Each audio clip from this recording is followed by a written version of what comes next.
श्री राम पंचषष्टितमः सर्ग। वंदी जनों का स्तुति पाठ। राजा दशरथ को दिवंगत हुआ जान उनकी रानियों का करुण विलाप।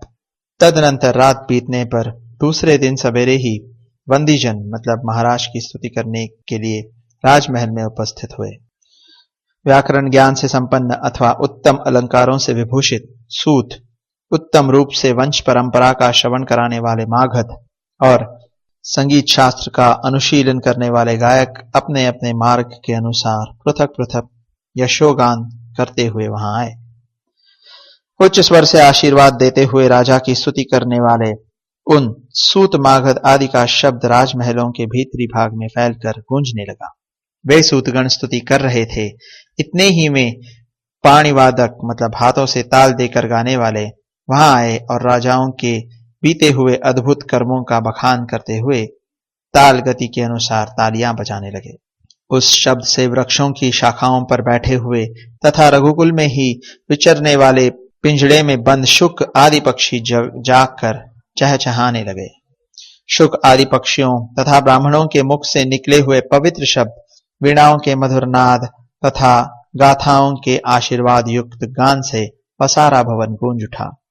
तदनंतर सदाचारी तथा परिचर्या कुशल सेवक, जिनमें स्त्रियों और खोजों की संख्या अधिक थी, पहले की भांति उस दिन भी राजभवन में उपस्थित हुए।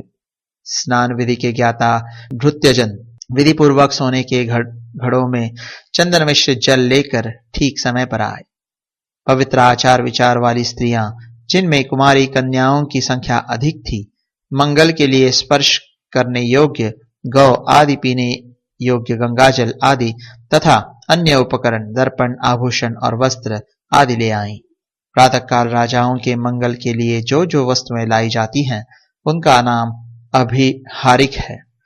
वहां लाई गई सारी अभिहारिक सामग्री समस्त शुभ लक्षणों से संपन्न, विधि के अनुरूप, आदर और प्रशंसा के योग्य उत्तम गुणों से युक्त तथा शोभायमान थी।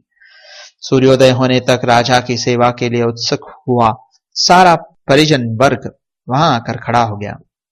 जब उस समय तक राजा बाहर नहीं निकले, तब सबके मन में यह शंका हो गई कि महाराज के न आने का क्या कारण हो सकता है। तदनंतर जो कोमल नरेश दशरथ के समीप रहने वाली स्त्रियां थी, वे उनकी शैया के पास जाकर अपने स्वामी को जगाने लगी। वे स्त्रियां उनका स्पर्श आदि करने के योग्य थीं, अतः विनीत भाव से युक्ति पूर्वक उन्होंने उनकी शैया का स्पर्श किया। स्पर्श करके भी वे उनमें जीवन का कोई चिन्ह नहीं पा सकी। सोए हुए पुरुष की जैसी स्थिति होती है, उसको भी वे स्त्रियां अच्छी तरह समझती थी। अतः उन्होंने हृदय एवं हाथ के मूल भाग में चलने वाली नाड़ियों की भी परीक्षा की, किंतु वहां भी कोई चेष्टा नहीं प्रतीत हुई। फिर तो वे कांप उठी। उनके मन में राजा के प्राणों के निकल जाने की आशंका हो गई। वे जल के प्रवाह से सम्मुख पड़े हुए तिनकों के अग्रभाग की भांति कांपती हुई प्रतीत होने लगी। संशय में पड़ी हुई उन स्त्रियों को राजा की ओर देखकर उनकी मृत्यु के विषय में जो शंका हुई थी, उसका उस समय उन्हें पूरा निश्चय हो गया। पुत्र शोक से आक्रांत हुई कौसल्या और सुमित्रा उस समय मरी हुई के समान सो गई थीं और उस समय तक उनकी नींद नहीं खुल पाई थी। सोई हुई कौसल्या श्रीहीन हो गई थी। उनके शरीर का रंग बदल गया था। वे शोक से पराजित एवं पीड़ित हो अंधकार से आच्छादित हुई तारिका के समान शोभा नहीं पा रही थी। राजा के पास कौसल्या थीं और कौसल्या के समीप देवी सुमित्रा थीं।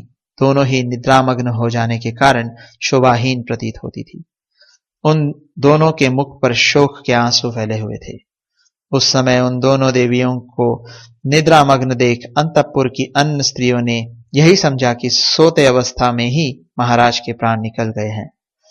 फिर तो जैसे जंगल में यूथपति गजराज के अपने वास स्थान से अन्यत्र चले जाने पर हथिनियां करुण चित्कार करने लगती है, उसी प्रकार वे अंतःपुर की सुंदरी रानियां अत्यंत दुखी हो उच्च स्वर से आर्तनाद करने लगी। उनके रोने की आवाज से कौसल्या और सुमित्रा की भी नींद टूट गई और वे दोनों सहसा जाग उठी। कौसल्या और सुमित्रा ने राजा को देखा, उनके शरीर का स्पर्श किया और हा नाथ की पुकार मचाती हुई वे दोनों रानियां पृथ्वी पर गिर पड़ी। कोसल राजकुमारी कौसल्या धरती पर लौटने और छटपटाने लगी।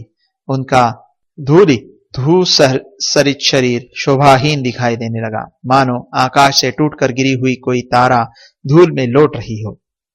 राजा दशरथ के शरीर की उष्णता शांत हो गई थी।